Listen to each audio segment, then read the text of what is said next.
Hello guys, तो आज हम एक टॉपिक पढ़ने वाले हैं जो बहुत ही इंपॉर्टेंट है, जिसका नाम है ब्रेन। ठीक है। अब ब्रेन जो है, ये टॉपिक मैंने पढ़ाने के लिए डिफरेंट मेथड यूज किए। ठीक है। पहला मेथड ये रहेगा कि मैं आपको 3D मॉडल सामने सामने सिखाऊंगा, ठीक है, कि क्या चीज ब्रेन होती है, कैसी दिखती है, ताकि आपको एक 3D ओरिएंटेशन मिले। दूसरा मेथड ये रहेगा कि मैं आपको लिख लिख के बताऊंगा कि जहां पे हमने नोट्स चाहिए वहां पे लिख लिख के कि क्या क्या चीजें होती हैं। कुछ चीजें लिख के समझ ज्यादा आती है तो वो चीजें मैं लिख के बताऊंगा। और तीसरा मेथड ये रहेगा, मैं आपको 3D स्ट्रक्चर भी दिखाऊंगा। कई चीज ऐसी होती है कि वो इस 3D मॉडल पे दिखेगी नहीं, ठीक है, तो वो चीज मैं आपको 3D मॉडल में दिखाऊंगा। ठीक है। तो ये 3 मेथड मैं यूज करने वाला हूं और ये सारी चीजें जो मैं पढ़ाने वाला हूं वो चीज मैंने जो रेफरेंस लिया है वो स्नेल किताब से लिया है, जो कि मैं रिकमेंड करूं कि आप भी इसको पढ़ना। इसमें काफी बेहतरीन तरीके से ब्रेन को समझाया गया है, एनाटॉमी एज वेल एज थोड़ी थोड़ी फिजियो भी समझाई गई है। ठीक है। तो ये मेथड्स हैं, हम ऐसे पढ़ेंगे इसको। तो चलो जल्दी से शुरू करते हैं। ये हमारे ह्यूमन स्कल के अंदर प्रेजेंट होता है, जरूरी नहीं ह्यूमन के अंदर, एनिमल स्कल के अंदर भी मिलेगा, पर स्कल के अंदर प्रेजेंट होता है। और ये one of the most complex structure होता है इन एनी ऑर्गन पॉसिबल। ठीक है। कोई भी ऑर्गन देखो, सबसे कॉम्प्लेक्स ऑर्गन जो है वो ब्रेन है। अब ये क्यों कॉम्प्लेक्स है? Because it is made up of several billion neurons. Neurons क्या होता है? These are cells of brain. ठीक है, जिसको सिंपल भाषा में समझे कि सेल्स होते हैं जो ब्रेन के। ठीक है। 2 टाइप के सेल तुम्हें ब्रेन में मिलेंगे। पहला है न्यूरॉन्स, दूसरा है glial cells. Glial cells are called as supporting cells, वो सिर्फ सपोर्ट करेंगे न्यूरॉन्स को। ठीक है। पर मेन जो सेल है वो है न्यूरॉन्स। ठीक है। अब मैं तुम्हें थोड़ा सा एक ओरिएंटेशन देता हूं। तो सपोज मेरे को एक कांटा चुभा, ठीक है, तो वहां से न्यूरॉन्स यहां पे भी प्रेजेंट है, हाथ में भी प्रेजेंट है, नर्व्स प्रेजेंट है, तो वो सिग्नल ले जाएंगी हमें कहां पे? ब्रेन में, कि कुछ चुभा है। ठीक है। वो प्रोसेस होगा कि हाँ वो कांटा है, ठीक है, और वो हाथ में हटाऊंगा, मतलब सिग्नल गया सेंसरी, जिसको एफरेंट बोलते हैं। ठीक है। सेंसरी सिग्नल गया और वो कहां गया? ब्रेन में, वहां पे प्रोसेस हुआ और फिर वो मोटर एक्शन, यहां से मोटर एक्शन आया मसल में, बाइसेप्स में। ठीक है। और बाइसेप्स ने क्या ऐसे कर लिया, दूर कर लिया। ठीक है। तो ये एक्शन होता है। तो ये चीज तो थी न्यूरॉन्स कैसे काम करते हैं। ठीक है। अब मैं तुम्हें ये बताने वाला हूं कि ब्रेन एक्चुअल में कंप्राइज किस किस चीजों से करता है। तो सबसे पहले 3 पार्ट ऑफ ब्रेन हम पढ़ते हैं। तो जैसे आप ये देख रहे हो, ये स्कल है, उसमें ब्रेन रखा हुआ है। ठीक है। अब मैं जब ब्रेन निकालता हूं, ये देखो, जब मैं ब्रेन निकालता हूं तो कुछ इस तरह से स्ट्रक्चर है इसका। ठीक है। ठीक है।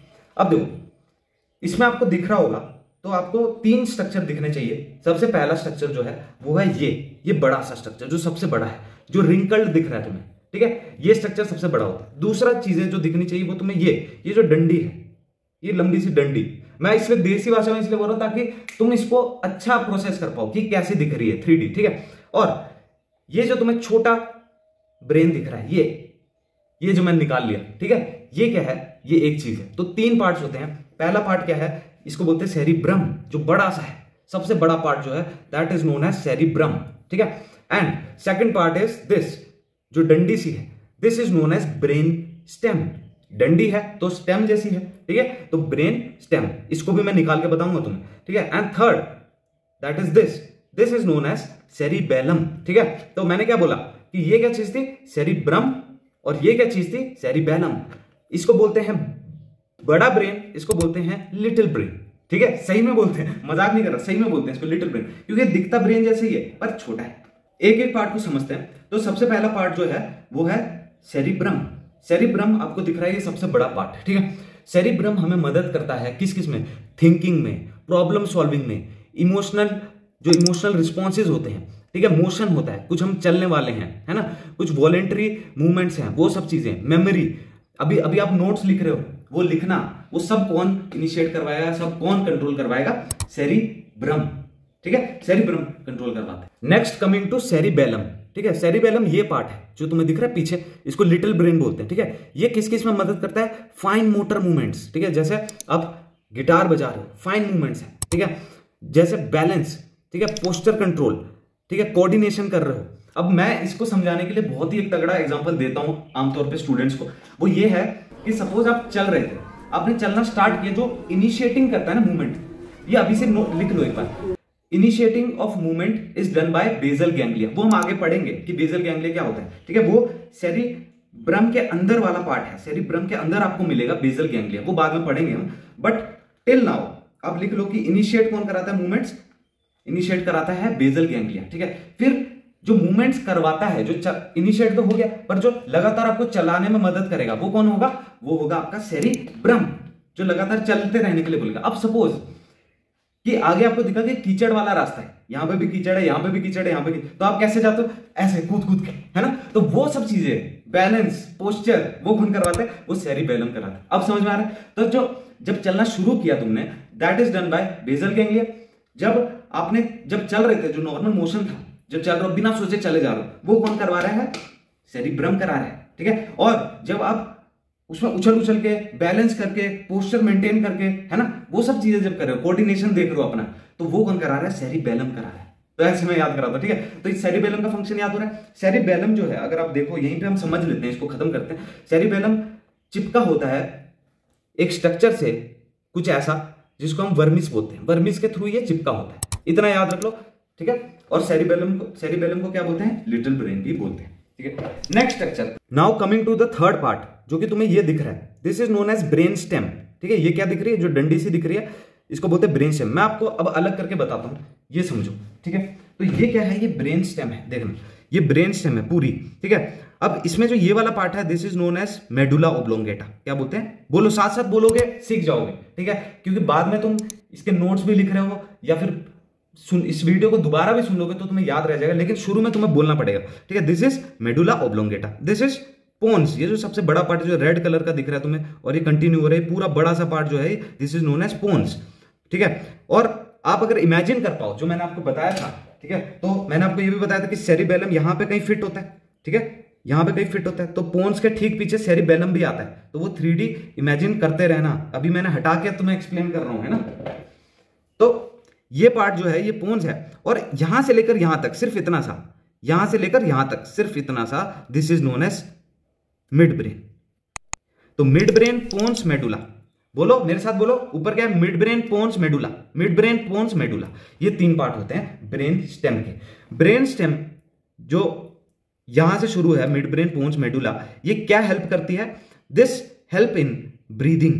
जो हम सांस ले रहे हैं, हमें पता भी नहीं है सांस कैसे ले रहे हैं, तो वो रेगुलेट कौन करवाता है, ये ब्रेन स्टेम। ये जो ब्रेन स्टेम है, ये breathing, vital functions, heart rate कौन करवा रहा है, ब्रेन स्टेम, ठीक है। जब कोई मर जाता है तो उसके आंख में अगर टॉर्च लगाएंगे हम, तो उसका प्यूपिल कॉन्ट्रैक्ट नहीं करता। ऐसे क्या करता है, जब हम टॉर्च लगाते हैं तो प्यूपिल कॉन्ट्रैक्ट कर जाता है, लाइट जब भी आती है तो प्यूपिल छोटे हो जाते हैं, ठीक है। लेकिन वो ब्रेन स्टेम रिस्पॉन्स है, जब प्यूपिल छोटे होते हैं ना, that is known as brain stem response, ठीक है। तो प्यूपिलरी रिस्पॉन्स खत्म हो जाता है किसमें, जो मर जाता है, ठीक है। तो उसका मतलब क्या है, ब्रेन स्टेम खत्म हो चुकी है, ठीक है। दूसरी चीज, जैसे कोई तुम्हें आवाज दे तो तुम उधर देखते हो, तो this is known as auditory reflex, है ना, तुम्हें सुनाई दे रहा है तो तुम उधर देखते हो। तो ऑडिटरी रिफ्लेक्स कौन करवाता है, वो भी ब्रेन स्टेम कराता है। तो ऐसे कुछ, जैसे कॉर्नियल रिफ्लेक्स है, हम कॉटन से क्या करते हैं, ऐसे करते हैं तो आंख बंद हो जाती है, that is known as corneal reflex, तो वो भी कौन कराता है, ब्रेन स्टेम। तो ब्रेन स्टेम का कुछ वाइटल फंक्शन है, जैसे ब्रीदिंग, हार्ट रेट, तो वो ब्रेन स्टेम कराता है, ठीक है।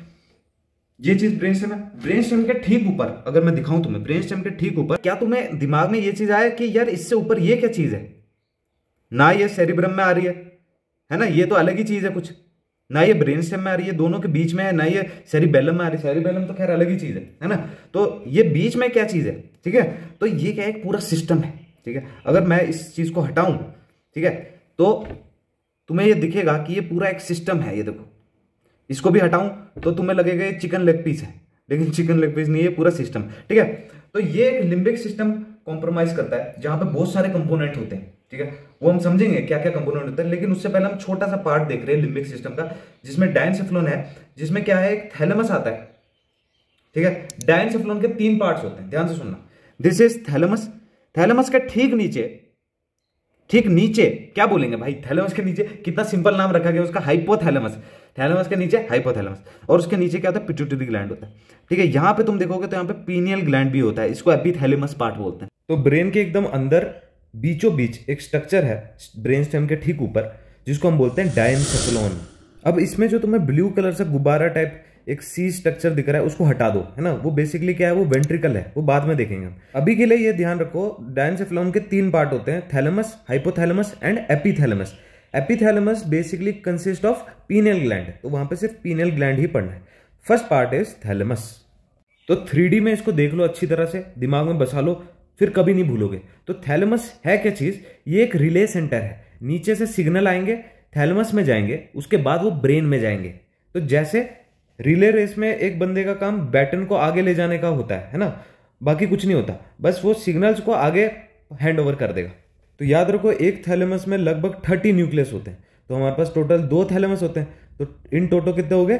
60 न्यूक्लियस होते हैं एक थैलेमस में। थैलेमस के ठीक ऊपर लेटरल वेंट्रिकल होता है। ये जो तुम्हें ब्लू कलर का बैलून दिख रहा है C shape, this is known as lateral ventricles. Ventricles कुछ नहीं होता, CSF filled balloons is known as ventricle. Coming to hypothalamus, ये जो पर्पल कलर का तुम्हें न्यूक्लियाई के स्ट्रक्चर्स दिख रहे हैं, these are known as hypothalamus. ये टोटल इसमें 15 न्यूक्लियस होते हैं, 15, ठीक है। और ये सारे ऑटोनोमिक नर्वस सिस्टम के फंक्शन करवाता है, जैसे जो भी इनवॉलेंट्री फंक्शंस होते हैं, ठीक है। जैसे कि प्यास लग रही है, भूख लग रही है, ठंड लग रही है, नींद आ रही है, सब कौन करता है? हाइपोथैलेमस ही रेगुलेट करता है। मोर ओवर हाइपोथैलेमस हॉर्मोन्स भी प्रोड्यूस करता है, एंडोक्राइन फंक्शन भी है इसका। क्या क्या प्रोड्यूस करता है ये? ADH एंटी डाययूरेटिक हार्मोन है ना, ऑक्सीटोसिन, ये दोनों हार्मोन ये बनाता है, खुद बनाता है। और इन दोनों हार्मोन्स को पोस्टीरियर पिट्यूटरी में स्टोर किया जाता है। ध्यान रहे, पोस्टीरियर पिट्यूटरी हार्मोन बना नहीं रही, बस हाइपोथैलेमस वाला स्टोर कर रही है। लेकिन एंटीरियर पिट्यूटरी हार्मोन्स खुद बनाती है। तभी पिट्यूटरी को मास्टर ग्लैंड बोला जाता है और हाइपोथैलेमस को मास्टर ऑफ मास्टर ग्लैंड बोला जाता है। तो डायनसेफलॉन के 3 पार्ट होते हैं, रिवाइज करो फिर से। थैलेमस, हाइपोथैलेमस एंड एपिथैलेमस, जिसमें क्या आता है? पीनियल ग्लैंड आता है। देखो पीनियल ग्लैंड क्या होता है? मेलेटोनिन सिक्रेट करता है। मेलेटोनिन किस में हेल्प करता है? हमारे स्लीप साइकिल में, है ना, सर्कैडियन रिदम में, कि हमें नींद आती है मेलेटोनिन जब ज्यादा रहता है। तो पीनियल ग्लैंड का तो ये फंक्शन है, ठीक है। रही बात थैलेमस की, थैलेमस बहुत इंपॉर्टेंट फंक्शन प्ले करता है। वो क्या करता है? जैसे नीचे से कोई सिग्नल आ रहा है, नीचे से मतलब क्या बोलना चाहता हूं, जैसे हमारे हाथ से आ रहा है कि हाँ कोई चीज इसमें चल रही है, वो सिग्नल आ रहा है, ठीक है। कोई चीज हमें करनी है, जैसे मुझे कोई चीज उठानी है, वो सिग्नल आ रहा है। तो sensory as well as motor signals दोनों आते हैं, थैलेमस में जाते हैं, और थैलेमस फिर इसको रिस्पेक्टिव जगह में भेजता है, यानी यहाँ पे भेजेगा, यहाँ पे भेजेगा, यहाँ पे भेजेगा, यहाँ पे भेजेगा, इसकी मर्जी, ठीक है। तो ये बस क्या करता है? ये it is a relay centre, इसको बोला जाता है, तुम पढ़ना किताबों में लिखा हुआ है कि रिले सेंटर होता है। रिले सेंटर, जैसे रिले रेस में हम बैटन पकड़ाते हैं, उसका काम कुछ नहीं है, बस वो स्टिक वो आगे पास करेगा, है ना। तो वैसे ही थैलेमस है, जो सिग्नल यहां पे मिले वो बस आगे पास कर देते हैं, ठीक है। थैलेमस ये काम करता है, ठीक है। Next part is hypothalamus. Hypothalamus एक बहुत ही इंपॉर्टेंट पार्ट है, तुम किताबों में देखोगे तो इसको मास्टर ऑफ मास्टर ग्लैंड बोलते हैं, मतलब इतना भयंकर पार्ट है, ठीक है। तो हाइपोथैलेमस क्या हेल्प करता है मैं तुम्हें बताता हूं। तो इसका एक होता है ऑटोनोमिक नर्वस सिस्टम वाला फंक्शन, जैसे कोई स्वेटिंग हो रही है, ठीक है, ठीक है, पैल्पिटेशन, ये सब चीजें जो हमारे कंट्रोल में नहीं है, ये खुद ही होना है, तो ये सब चीजें संभालता है hypothalamus. More over hypothalamus also helps in hormone production. जैसे हाइपोथैलेमस ऑक्सीटोसिन बनवाता है। ऑक्सीटोसिन क्या होता है? लैक्टेशनल हार्मोन, जैसे मिल्क बनता है ना, तो हार्मोन वो लैक्टेशन में मदद करता है। दूसरा ऑक्सीटोसिन के यूट्राइन कॉन्ट्रैक्शन, जब बच्चा पैदा होना होता है तो यूट्रस की कॉन्ट्रैक्शन चाहिए, तो वो ऑक्सीटोसिन हाइपोथैलेमस बनाता है, ठीक है। अगर आप रेगिस्तान में चल गए, डेजर्ट में चल गए, सब कुछ सूख गया, तो वहां पे बॉडी को वाटर कंजर्व करना है, तो वो आप यूरिन से बहा नहीं सकते वाटर, ठीक है, तब वो वाटर कंजर्व मोड में जाएगी आपकी बॉडी। तो वाटर कंजर्वेशन किससे होता है? ADH hormone, anti diuretic hormone, ठीक है। तो वो भी कौन करवाता है? वाटर कंजर्व कौन करवाता है? हाइपोथैलेमस करवाता है। अब देखो यार, एक वर्ड हमने पढ़ा था, दैट इज बेसल गैंग्लिया, ठीक है। अब वो स्ट्रक्चर यहाँ पे क्लियर नहीं है, ठीक है, वो अच्छी तरह बनाए नहीं गए हैं, तो उसके लिए मैं ऐसे पर्सनली कैसे समझाता हूं वो तुम्हें बताता हूं। अपने हाथ को ऐसे करना, एक बार इन सबको ऐसे करो और हाथ को ऐसे करो, ठीक है।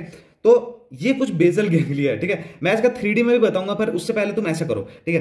तो ये जो है, ये दिस इज CN, क्या है ये? CN, ये C से जो स्ट्रक्चर है, this is known as CN, यानी कॉर्डेट न्यूक्लियस। क्या है? कॉर्डेट। भाई तुम्हें याद होगा, गारंटी मैं देता हूं, ठीक है। तो ये क्या है? कॉर्डेट न्यूक्लियस, ठीक है। ये जो है, ये पुटामैन, पुटामैन अंदर घुसा हुआ है, और ये थंब मैन जैसा है ना, तो पुटामैन अंदर घुसा हुआ है, ठीक है। और जो ये है, this is globus pallidus. Globus मतलब, ग्लोबस वर्ड मतलब क्या होता है? बड़ा, ठीक है। तो ये याद रखोगे। अब तुम ये 3D में देखो, तो ध्यान से देखो, डीप स्ट्रक्चर है जो ब्रेन के डीप प्रेजेंट है, वो सारे स्ट्रक्चर्स हैं जो कलरफुल है, इसको बोलते हैं बेसल गैंग्लिया। बेसल गैंग्लिया का सबसे पहला पार्ट हम पढ़ेंगे जो C शेप है। ये जो C शेप का तुम्हें दिख रहा है, ये है कॉर्डेट न्यूक्लियस। क्या है? Chordate nucleus. अब जो ये ब्लू कलर का है दिस इज प्यूटामेन, ठीक है, पुटामेन बोलते हैं इसको, ठीक है। और इसके ठीक मीडियली क्या होता है, ग्लोबस पैलिडस होता है। तो ध्यान से सुनना भाई, ये दोनों चीजें जो हैं प्यूटामेन प्लस ग्लोबस पैलिडस, दोनों को कंबाइन करके हम लेंटिफॉर्म न्यूक्लियस बोलते हैं। क्या बोलते हैं? Lentiform nucleus. अब जो तुम्हें ये ब्राउन कलर का दिख रहा है, थोड़ा धुंधला वीडियो, लेकिन देखो ब्राउन कलर का जो दिख रहा है वो है सब्सटेंशिया नाइग्रा। ये एक्चुअल में ब्राउन होता है बिकॉज इसमें न्यूरोमेलेनिन होता है ना। और ये सब्सटेंशिया नाइग्रा जो है पार्किंसोनिज्म में इफेक्ट हो जाता है, जो कि मूवमेंट डिस्टर्बेंस देगा। And this yellow colour part is subthalamic nuclei. एक हैक बताता हूँ, जो भी बेसल गैंग्लिया के स्ट्रक्चर है सब मोटर मूवमेंट कंट्रोल में हेल्प करेंगे ही करेंगे। जो पर्पल कलर का है दिस इज न्यूक्लियस एक्कम्बेंस। और लास्ट में जो ब्लू कलर का दिख रहा है दिस इज ऑल्फैक्टरी ट्यूबरकल। तो ये सारे कलरफुल स्ट्रक्चर जो हैं बेसल गैंग्लिया को रिप्रेजेंट करते हैं, ठीक है। बेसल गैंग्लिया कोई एक स्ट्रक्चर नहीं है, ये बहुत सारी चीजों को मिला के बोला जाता है। तो हमने क्या क्या समझा? ब्रेन के 3 पार्ट होते हैं, this is known as cerebrum. यहाँ पे 2 लिटिल ब्रेन होते हैं जिसको सेरिबेलम बोलते हैं। और ये जो है ये डंडी सी, this is known as brain stem. Brain stem continues as spinal cord. Brain stem जब नीचे जाती है वो स्पाइनल कॉर्ड रहती है, ठीक है। तो spinal cord plus brain is known as central nervous system. तो सेंट्रल नर्वस सिस्टम क्या होता है समझ आए, ठीक है। अब हम देखते हैं कि सेरिब्रम में और क्या चीजें थी जो हमने मिस कर दी है, ठीक है। सबसे पहले मैं आपको ये बताना चाहता हूं कि ये जो रिंकल पार्ट है, जो रिंकल पार्ट तुम्हें दिख रहा है रिंकल, ये रिंकल है क्यों, ठीक है, वो समझाता हूं। आपको पता है कि ब्रेन जो है न्यूरॉन से बना है, तो जितने ज्यादा न्यूरॉन्स होंगे उतना अच्छा ब्रेन चलेगा। इतनी बात समझते हो? जितने ज्यादा न्यूरॉन्स होंगे उतना अच्छा ब्रेन चलेगा। ब्रेन है क्या? न्यूरॉन्स ही है, ठीक है। तो न्यूरॉन्स ज्यादा होने के लिए हमें सरफेस एरिया बढ़ाना पड़ेगा। अब सपोज मैंने तुम्हें एक सरफेस दी कि ये तुम्हारे पास एक सरफेस है, इसको कवर करो, है ना। और मेरे पास लेट सपोज एक कपड़ा दिया गया, ठीक है। सपोज ये कपड़ा है, ये न्यूरॉन से बना हुआ है, ठीक है। इसको मैंने कवर किया, ऐसे कर दिया, ठीक है। मैंने इसको सीधा सीधा ऐसे कवर कर दिया, ठीक है। तो आप देख रहे हो इतना तो कवर हो गया, लेकिन इतना तो वेस्ट गया। ये जो इसके बाद वाला ये सारा वेस्ट है ना, इसको फेंक सकते हैं, है ना। लेकिन अगर मैं इसको रिंकल्ड बना दूं, जैसे मैंने ये किया है, देखो अगर मैं इसको ऐसे रिंकल्ड बना दूं और रख दूं इसके ऊपर, ठीक है, तो ये इतने से एरिया में बहुत ज्यादा न्यूरॉन्स आ गए, पूरा कपड़ा ही आ गया, तो है ना। तो इसलिए बोलते हैं कि रिंकलिंग जो है इंक्रीज सरफेस एरिया और वो ब्रेन की कैपेसिटी बढ़ा देती है। इंटरेस्टिंग कॉन्सेप्ट बताने वाला हूं ग्रे मैटर और व्हाइट मैटर के बारे में।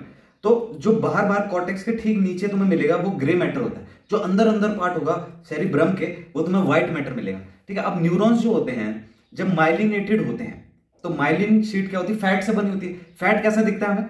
व्हाइट कलर का, तो इसलिए व्हाइट मैटर होता है। मैं क्या बोलना चाहता हूं वो समझते हैं, एक बार लिख के बताता हूं तुम्हें। अब देखो हमारे ब्रेन में 2 टाइप के सेल्स होते हैं, एक तो होते हैं न्यूरॉन्स, एक होते हैं glial cells. Glial cells are supporting cells, जैसे एस्ट्रोसाइट हो गया, ओलिगोडेंड्रोसाइट्स हो गए, ये सब होते हैं ग्लायल सेल्स, ठीक है। अब जो न्यूरॉन होता है उसका जो टिप होता है उसमें क्या होते हैं? डेंड्राइट्स होते हैं। और वो कहाँ से इमर्ज करते हैं? सेल बॉडी से। सेल बॉडी जो होती है ग्रे कलर की होती है, ये याद रखना है। इसमें एक न्यूक्लियस होता है, एक एक्सॉन होता है, एक्सॉन टर्मिनल होता है। एक्सॉन टर्मिनल कंटिन्यू करता है साइनेप्स के थ्रू दूसरे डेंड्राइट से, और ये सिग्नल आगे पास हो जाता है, ठीक है। तो अब मैं क्या बोलना चाहता हूँ, ये देखो, एक होता है बिना माइलिन शीट का एक्सॉन, ठीक है। तो अब ब्रेन में जो भी न्यूरॉन्स होते हैं उसके माइलिन शीट कौन बनाता है? ओलिगोडेंड्रोसाइट्स। ये एक सेल्स होते हैं, ये भी एक ग्लायल सेल्स ही है, ठीक है। ओलिगोडेंड्रोसाइट क्या बनाते हैं? Myelin sheath. और जो पेरिफेरल नर्व्स है जैसे कि हाथ की नर्व्स है उसमें श्वान सेल माइलिन शीट बनाती है। तो माइलिन शीट होती क्या यार? फैट और प्रोटीन का एक वो है ना, कवरिंग है, जो कि एक्सॉन के ऊपर चढ़ जाता है। अब फैट कहीं पे भी होता है तो तुम्हें पता है उसका कलर कैसा होता है? व्हाइट कलर का होता है ना। तो ये व्हाइट कलर देता है। तो ये याद रखना, जब भी माइलिन लेयर प्रेजेंट हो वो व्हाइट कलर की प्रेजेंट करेगी। अब जब भी माइलिन शीट प्रेजेंट हो तो याद रखना वो कंडक्शन थोड़ा फास्ट हो जाता है, ठीक है। This is known as saltatory conduction, whereas जिसमें माइलिन शीट नहीं है वहां पे स्लो चल रहा होता है। तो मैं ऐसे इमेजिन करो कि जैसे एक पत्थर को पानी के अंदर से जाना है तो वो धीरे धीरे जाएगा, वेयरएज उसको उछल के जाना है तो वो कैसे जाएगा? सॉल्टेटरी कंडक्शन, वो फास्ट जाएगा। तो ऐसे मैं इमेजिन करता। अब देखो जहां पे सेल बॉडी ज्यादा होती है वहां पे ग्रे मैटर बनेगा, क्योंकि सेल बॉडी क्या होती है? ग्रे कलर की होती है। और जहां पे माइलिन शीट ज्यादा होगी वहां पे व्हाइट मैटर बनेगा, क्योंकि व्हाइट कलर की होती है माइलिन शीट। तो सेल बॉडी आउटर कॉर्टेक्स में होती है विच गिव्स ग्रे कलर, है ना, और अंदर जो होती है माइलिन शीट होती है विच गिव्स व्हाइट कलर। मैं एक स्पेशल मेंशन करना चाहता हूं, एक डिजीज है जहां पे ये माइलिन शीट नहीं बन पाती, that is known as multiple sclerosis, जहां पे माइलिन शीट नहीं बन पाती, ठीक है। जो अपना ही इम्यून सिस्टम है वो माइलिन शीथ को खराब कर देता है। अब एक टर्म पढ़ोगे तुम आगे, बेजल गैंग्लिया, है ना। बेजल गैंग्लिया जब खराब हो जाता है that give rise to parkinsonism. तो दो ही डिजीज पढ़ रहे हैं हम यहाँ पे, एक माइलिन शीट खराब हो गया तो मल्टीपल स्क्लेरोसिस, एक बेजल गैंग्लिया खराब हो गया तो पार्किंसोनिज्म, ठीक है। So let's move on to next topic that is lobes. Lobes पढ़ते हैं कि कौन कौन से 4 लोब्स ब्रेन में। कंटिन्यूइंग टू द टॉपिक, अब एक बहुत ही बढ़िया चीज बताने वाला हूं। हमारा जो सेरिब्रम है उसमें 4 लोब्स होते हैं, ठीक है। जो आगे वाला लोब दिख रहा है तुम्हें, जो आगे वाला लोब दिख रहा है तुम्हें, this is known as frontal lobe. क्या बोलते हैं? Frontal lobe. बोलो, साथ साथ बोलो, ठीक है। जो पीछे वाले ये जो दो लोब्स दिख रहे हैं, this is known as parietal lobe. क्या बोलते हैं? पैराइटल, जो यहाँ पे पैराइटल लोब, ठीक है। और यहाँ पे जो स्कल में बोन होती है, जो स्कल की बोन्स होती है साइड में, ये और ये, this is also known as parietal bone, है ना। तो वैसे ही this is frontal bone, this is parietal bone. तो वैसा ही सिस्टम यहाँ पे भी होता है। This is known as parietal lobe, this is known as parietal lobe, ठीक है। जो पीछे होता है this is known as occipital lobe. जो पीछे होता है this is known as occipital lobe, ठीक है। और जो साइड में होता है, जो तुम्हें ये दिख रहा है, this is known as temporal lobe. अब देखो, ध्यान से देखो, जो ये वाला पार्ट है this is known as lateral sulcus. ये जो धसा हुआ पार्ट है lateral sulcus. This separate frontal parietal with temporal. इसको, ये इन ऊपर वाले पार्ट को टेम्पोरल से अलग करता है, ठीक है। तो इसको क्या बोलते हैं? Lateral feature. मैं एक चीज बताना चाहता हूं यहां पे, बहुत ही इंटरेस्टिंग चीज, ध्यान से सुनना, कि 2 सेरिब्रल हेमिस्फीयर होते हैं, दिख रहा है तुम्हें? 2 सेरिब्रल हेमिस्फीयर, ठीक है। इन दोनों को बीच में जोड़ने का, जो अभी ये पिन कर रही है ना, तुम्हें पिन दिख रही है, ये पिन जो काम कर रही है, ये असल में कौन कर रहा होता है?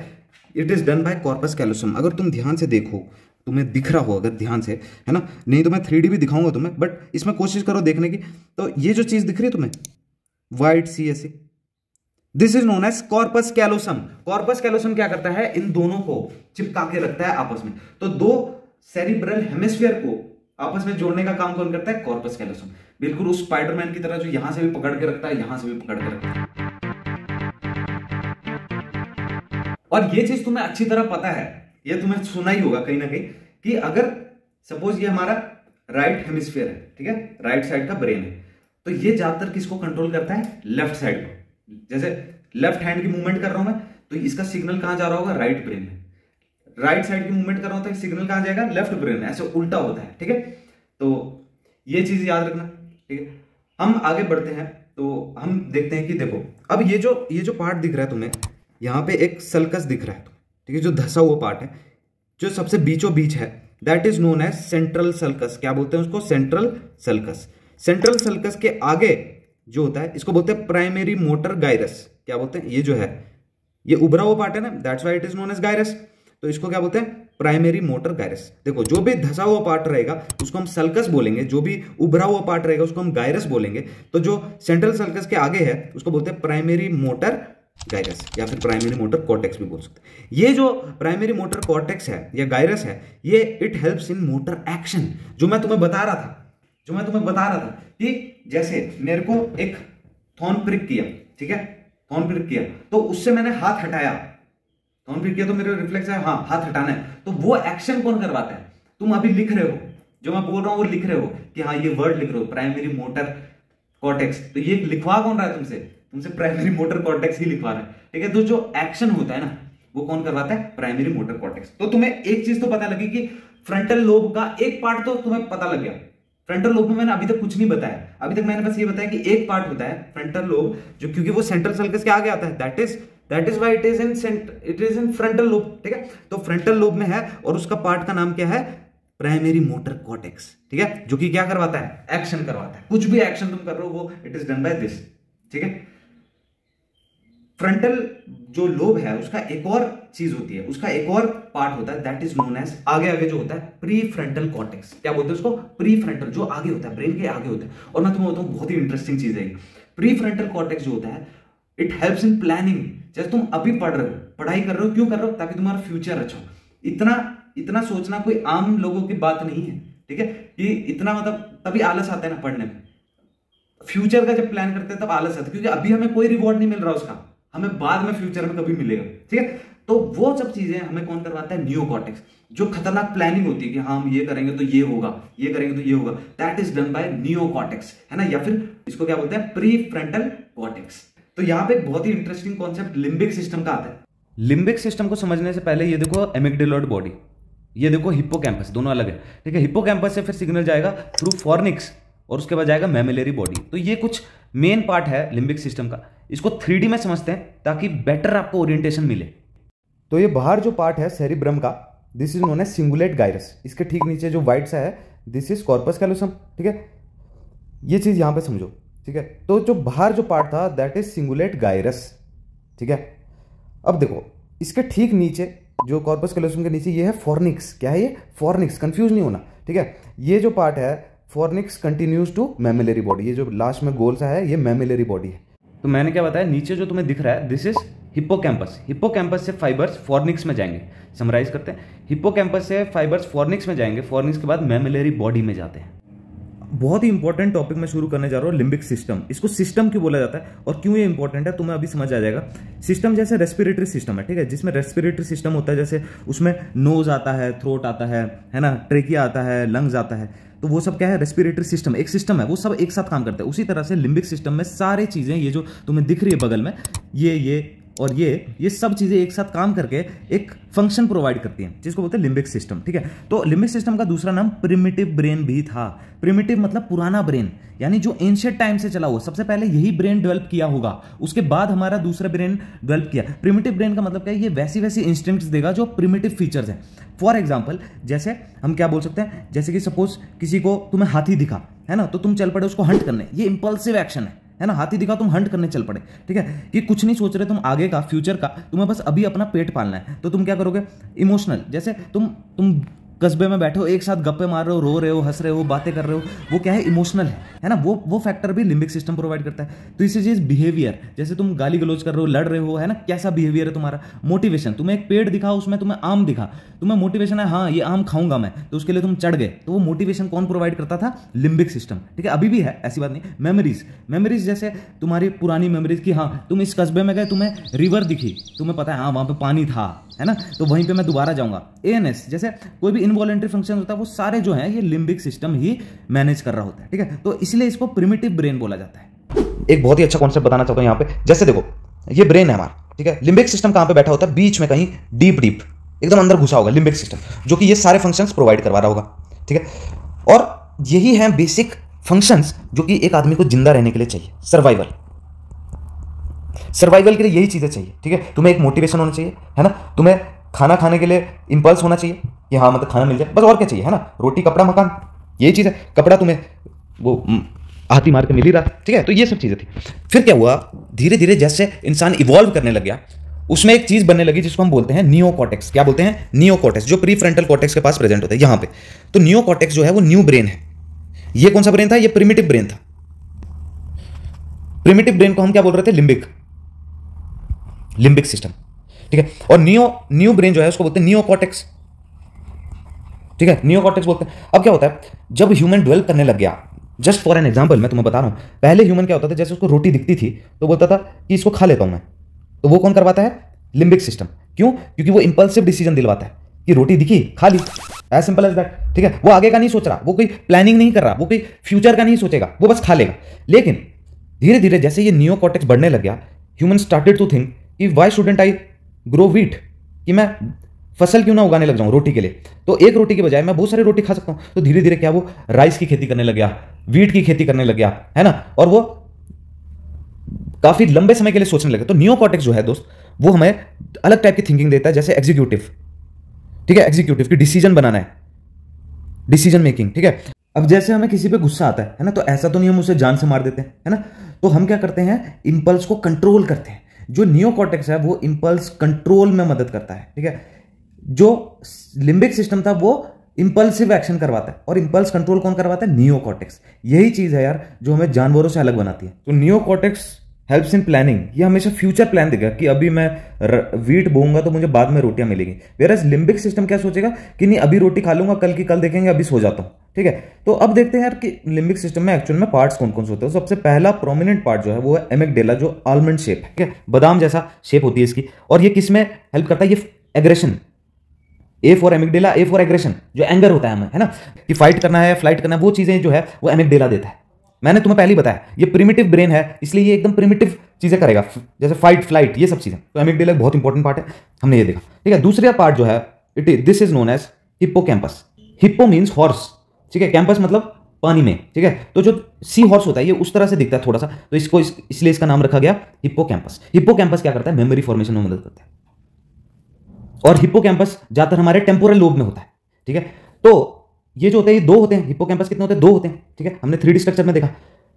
मेमोरी फॉर्मेशन, जिसका हिप्पोकैम्पस खराब हो जाएगा वो चीजें याद नहीं रख पाएगा। जो नई चीजें हो रही हैं अभी जो उसकी लाइफ में बनेगा खराब होने के बाद, जब हिप्पोकैम्पस खराब हो गया उसके बाद जो भी चीजें वो याद करने की सोचेगा तो उसको याद नहीं आएंगी, क्योंकि हिप्पोकैम्पस मेमोरी फॉर्मेशन करता था कि हाँ मतलब ये चीज यहां पे होती थी, तो उसको याद नहीं रहेगा, ठीक है। दूसरी चीज ये करता है, दूसरी चीज जो होती है स्पेशियल नेविगेशन में मदद करता है। स्पेशियल नेविगेशन, जैसे जब आदि मानव होते थे तो रात में कई बार उठना पड़ जाता था, तो अंधेरा होता था जिसकी वजह से वो देख नहीं पाते, तो उनको नेविगेशन उनके दिमाग में चलता था, हाँ यहाँ पे एक पत्थर था, यहाँ पे एक वो था, मैं टकरा ना जाऊं, है ना, तो वो जरूरी था। इसलिए स्पेशल नेविगेशन में हिप्पोकैम्पस काम करता है। मैं तो तुम्हें ये चीज बोलता हूं कि लिम्बिक सिस्टम जब भी नाम आएगा ये दो नाम जरूर गिनाना, ऐसे तो बहुत चीजें हैं उसमें, लेकिन एमिगडाला और हिप्पोकैम्पस इसलिए मैंने सबसे पहले तुम्हें यही दो बताए, ठीक है। बाकी चीज तुम और भी जगह पढ़ोगे, लेकिन ये दोनों जो है स्पेसिफिक लिम्बिक सिस्टम में ही माने जाते हैं। What I am trying to say कि बाकी जो पार्ट है जैसे थैलेमस, वो भी लिम्बिक सिस्टम का पार्ट है, वो यहाँ पे होता है, ठीक है, वो यहाँ पे होता है, तो वो भी लिम्बिक सिस्टम का पार्ट है, लेकिन वो हम ऐसे भी पढ़ते हैं, ठीक है। तो थैलेमस का काम क्या था, नीचे से सिग्नल आएंगे वो यहाँ पे पकड़ेगा और उसको रिले कर देगा, यहाँ पे भेज देगा, यहाँ पे भेज देगा, यहाँ पे भेज देगा, ये थैलेमस का काम था। दूसरी चीज लिम्बिक सिस्टम में ये जो साइड वाला स्ट्रक्चर है, जो यहाँ पे जो ब्रेन का स्ट्रक्चर है ये भी काउंट होता है, ठीक है। इसको हम बोलते हैं सिंगुलेट कॉर्टेक्स। क्या बोलते हैं, सिंगुलेट कॉर्टेक्स। और ये नीचे भी प्रेजेंट होता है साइड का स्ट्रक्चर, तो इसको हम बोलते हैं पैरा हिप्पोकैम्पल गायरस, ठीक है। इसको हम बोल सकते हैं सिंगुलेट गायरस, सिंगुलेट गायरस, इसको हम बोलते हैं पैरा हिप्पोकैम्पल गायरस, ठीक है। तो ये सराउंडिंग स्ट्रक्चर है, तो ये भी लिम्बिक सिस्टम में आता है। तो बेसिकली लिम्बिक सिस्टम के क्या क्या पार्ट्स होते हैं वो यहाँ पे हमने बनाए हैं, ठीक है।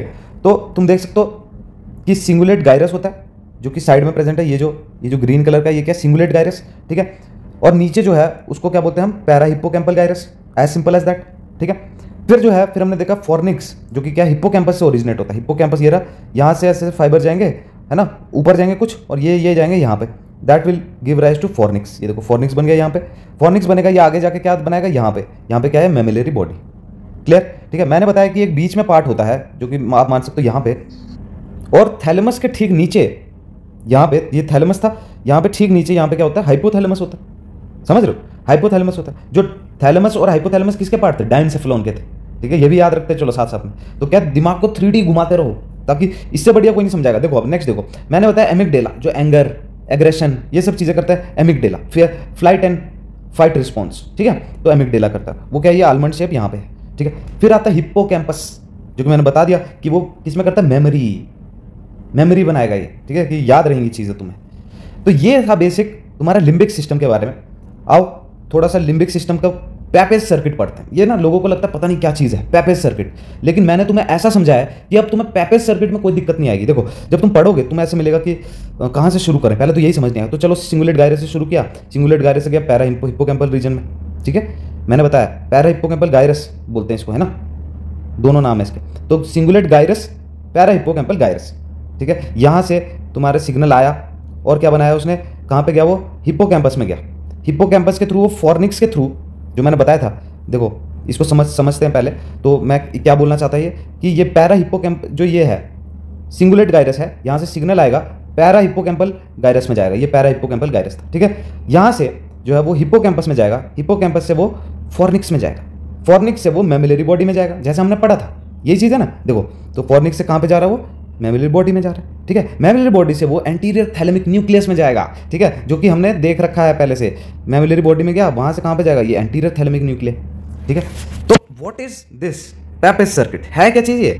तो पैपेज सर्किट वो चीज है जो अभी तुम्हारी काम कर रही होगी, ठीक है। मेमोरी जब भी बनती है ना, मेमोरी बनती है तो वो एक सर्किट से गुजरती है जिसको हम बोलते हैं पैपेज सर्किट, ठीक है। वो लिम्बिक सिस्टम से लिंक्ड है। तो जब भी मेमोरी बनानी है तो पहले यहाँ पे सिग्नल जाएगा, ठीक है, ये सिंगुलेट गायरस में पैरा हिप्पोकैम्पल गायरस, हिप्पोकैम्पस, फिर यहाँ से फॉर्निक्स, फॉर्निक्स से मेमिलरी बॉडी, मेमिलरी बॉडी से एंटीरियर थैलेमिक न्यूक्लियाई। तुम दुनिया जहां कहीं पे भी पढ़ लो, तुम्हें इससे बढ़िया एक्सप्लेनेशन नहीं मिलेगी पैपेज सर्किट की, इतना बढ़िया नहीं समझाया, ठीक है। Moving on to next topic. Basically हमने लिम्बिक सिस्टम देख लिया, लेकिन हम क्या पढ़ रहे थे, हम पढ़ रहे थे कि फ्रंटल लोब जो होता है उसमें दो पार्ट्स हमने पढ़े, प्राइमरी मोटर कॉर्टेक्स जो कि एक्शन में मदद करवाता है और प्री फ्रंटल कॉर्टेक्स जो कि कॉम्प्लेक्स थिंकिंग करवाता है, ठीक है। तो ये फ्रंटल लोब के पार्ट हो गए। अब हम चलते हैं कि पैराइटल लोब में एक पार्ट होता है, ध्यान से देखना, जो सेंट्रल सल्कस, इसलिए सेंट्रल सल्कस मैं बता रहा था क्योंकि ये बहुत ही इंपॉर्टेंट पार्ट है। सेंट्रल सल्कस ठीक पीछे जो होता है, this is known as somatosensory cortex, जो कि पैराइटल लोब का पार्ट है। किसका पार्ट है? Parietal lobe. अब हम क्या पढ़ रहे हैं? Parietal lobe. तो जो सेंट्रल सल्कस ठीक पीछे पार्ट आता है उसको हम बोलते हैं सोमैटोसेंसरी कॉर्टेक्स। उसमें तुमने देखा होगा किसी ड्राइंग में हाथ बने होते हैं, पैर बने होते हैं, मुंह बना होता है, तो वो असल में सोमैटोसेंसरी कॉर्टेक्स ही बता है। जैसे एग्जांपल देता हूं, तो सोमैटोसेंसरी कॉर्टेक्स हमारे जो सेंसरी इनपुट्स होते हैं ना, उसको सेंस करता है, ठीक है। जैसे तुम्हें मैंने यहां पे कुछ गरम गरम लगाया हाथ में, ठीक है, पाम में लगाया सपोज, है ना, तो तुम्हें फील हुआ। तुम्हें पीठ में लगाएंगे तो शायद इतना फील ना हो। हाँ मैं सुनना, तुम्हें लिप में लगाऊंगा मैं तो ज्यादा फील हुआ, ठीक है। तो ये सब डिफरेंशिएशन ये प्राइमरी, ये जो सोमैटोसेंसरी कॉर्टेक्स है वो करवाता है, ठीक है। ये बताता है कि सेंसरी कुछ इनपुट आया है और वो कहां से आया है वो भी वो पता लगाता है, ठीक है। जैसे तुम चल रहे हो, ठीक है, लेकिन तुम्हें अचानक से लगा कि यार पीठ में कोई कीड़ा रेंग रहा है, ठीक है, तो तुम्हें पता लगा कि पीठ में रेंग रहा है। तो ये सब चीजें जो है सोमैटोसेंसरी कॉर्टेक्स करवाता है, जो कि पैराइटल लोब में प्रेजेंट है। तो पैराइटल लोब में एक ही याद रखो, क्या बोला मैंने? Somatosensory cortex, that is very important, ठीक है। नेक्स्ट में आते हैं हम टेम्पोरल लोब। टेम्पोरल लोब का कुछ भी नहीं है भाई, है ना। टेम्पोरल लोब में मेन चीज जो है वो हेयरिंग में हेल्प करता है, इतना याद रखो। तो कुछ एरियाज होते हैं हम बाद में कभी देखेंगे, पर अभी के लिए इतना याद रखो कि हेयरिंग में मदद करता है। वेयर एज जो ऑसिपिटल लोब होता है, जो पीछे है ऑसिपिटल लोब, वो किस में हेल्प करवाता है? वो विजन में हेल्प करवाता है। तो देखो आंखें कहां पे होती है? एकदम आगे यहां पे, और विजन कहां पे जा रही होती है? एकदम पीछे, ठीक है। तो एकदम पीछे विजन होती है, विजन का रिस्पॉन्स देता है, विजन को कंट्रोल करता है। तो हमने देखा कि ब्रेन में 4 लोब्स होते हैं। 4 लोब्स में से सबसे बड़ा लोब जो होता है वो फ्रंटल लोब होता है, जो सेंट्रल सल्कस से आगे से शुरू होता है। फ्रंटल लोब जो होता है वो decision making, problem solving, planning, ये सब फंक्शन करता है, ठीक है। फिर पैराइटल लोब सेंट्रल सल्कस के पीछे होता है। फंक्शन क्या होता है? जैसे कोई तुम्हें छुए, है ना, टेम्परेचर, गरम गरम चीज लगा दे, या दर्द, पेन हो रहा है, तो वो सब सेंस करता है। नेक्स्ट आते हैं ये जो लेटरल सल्कस है उसके नीचे क्या होता है? टेम्पोरल लोब होता है। ये किस में मदद आता है? मेमोरी, इमोशन, लैंग्वेज, ठीक है। लास्ट में जो पीछे होता है ऑसिपिटल लोब, उसका फंक्शन क्या होता है कि ये विजुअल इंफॉर्मेशन को प्रोसेस करता है। देखो फिर समझते हैं, स्कल को जैसे हटाएंगे तो ब्रेन मिलेगा। जो भी नर्व्स ब्रेन से निकलती हैं that is known as cranial nerves. तो 12 पेयर ऑफ क्रेनियल नर्व्स होती है। ये जो नीचे पार्ट दिख रहा है तुम्हें, ये पूरा this is known as brain stem. तो यहां पे एक बहुत ही बेसिक क्वेश्चन बन जाता है कि brain stem is made up of, तो mid brain, pons and medulla. Mid brain सबसे ऊपर, फिर पोन्स सबसे नीचे जो है, दिस इज मेडुला ओब्लोंगेटा या फिर मेडुला। अच्छा तुम्हें पता है इसको ब्रेन स्टेम क्यों बोला जाता है? क्योंकि जैसे एक फूल होता है, ब्रेन एक फूल है ना, और वो स्टेम से लगा होता है, तो वैसा ही एक रिजेम्बलेंस देता है, ठीक है, कि एक लकड़ी है उसमें ब्रेन लगा हुआ ऊपर। फिर आते हैं पोन्स में, जो बीच वाला पार्ट है मोटा सा, it is known as pons. और पोन्स के ठीक ऊपर क्या होता है? मिड ब्रेन होता है, ठीक है। ये रहा मिड ब्रेन। अब देखो ये मिड ब्रेन ही है, ये जो 2 सेरिब्रल पेडंकल्स बोलते हैं इसको, पिलर टाइप, यही है वो चीज जो कनेक्ट कर रही है ऊपर सेरिब्रम को ब्रेन स्टेम से, ठीक है। पीछे इसके 4 कॉर्पोरा क्वाड्रिजेमिना होते हैं। कॉर्पोरा क्वाड्रिजेमिना विजुअल और ऑडिटरी सिग्नल्स का रिफ्लेक्स जनरेट, कैसे मैं समझाता हूँ। जैसे सपोज तुम्हारे साइड में कोई लाइट जलाऊं मैं, तो तुम्हारी तुरंत से मुंडी उस तरफ हो जाएगी, है ना। तो ये विजुअल रिफ्लेक्स है। तुम्हें कुछ साउंड आए, तुम उस तरफ देखने लग जाओगे, तो वो चीज कौन करती है? Corpora quadrigemina. इसके फर्दर 2 पार्ट होते हैं, सुपीरियर एंड इंफीरियर कॉलिकुलाई। सुपीरियर कॉलिकुलाई ज्यादातर जो विजुअल रिफ्लेक्स है ना उससे एसोसिएटेड होता है, वेराज जो इंफीरियर वाला है वो ऑडिटरी रिफ्लेक्स से एसोसिएटेड होता है। इतना मेन याद रख लो। वेंट्रिकुलर सिस्टम के बारे में समझेंगे तो वेंट्रिकल्स क्या होते हैं? इसके अंदर सीएसएफ भरा होता है। क्या भरा होता है? Cerebrospinal fluid. ये जो ब्लू कलर से शो किया है ये है वेंट्रिकल्स, ठीक है। तो वेंट्रिकल्स कौन कौन से होते हैं? जो सी शेप का दिख रहा है तुम्हें, बड़ा सा C shape, this is known as lateral ventricle. Lateral ventricle से सीएसएफ फोरामेन ऑफ मोनरो के थ्रू इस थर्ड वेंट्रिकल में घुसता है। ये क्या चीज है जो बीच में? थर्ड वेंट्रिकल है। थर्ड वेंट्रिकल डायनसेफ्लॉन में होता है और फोर्थ वेंट्रिकल जो है पोन्स में होता है, ठीक है। तो third ventricle is connected to fourth ventricle via aqueduct of Sylvius. तो मैं क्या बोलना चाहता हूं वो समझो कि फोर्थ वेंट्रिकल के पीछे सेरिबेलम होता है। देखो हटाया तो क्या दिख रहा है तुम्हें? Fourth ventricle. फोर्थ वेंट्रिकल के आगे पोन्स होता है, एज सिंपल एज दैट। और थर्ड वेंट्रिकल और फोर्थ वेंट्रिकल को कौन कनेक्ट करता है? सेरिब्रल एक्विडक्ट या फिर एक्विडक्ट ऑफ सिल्वियस।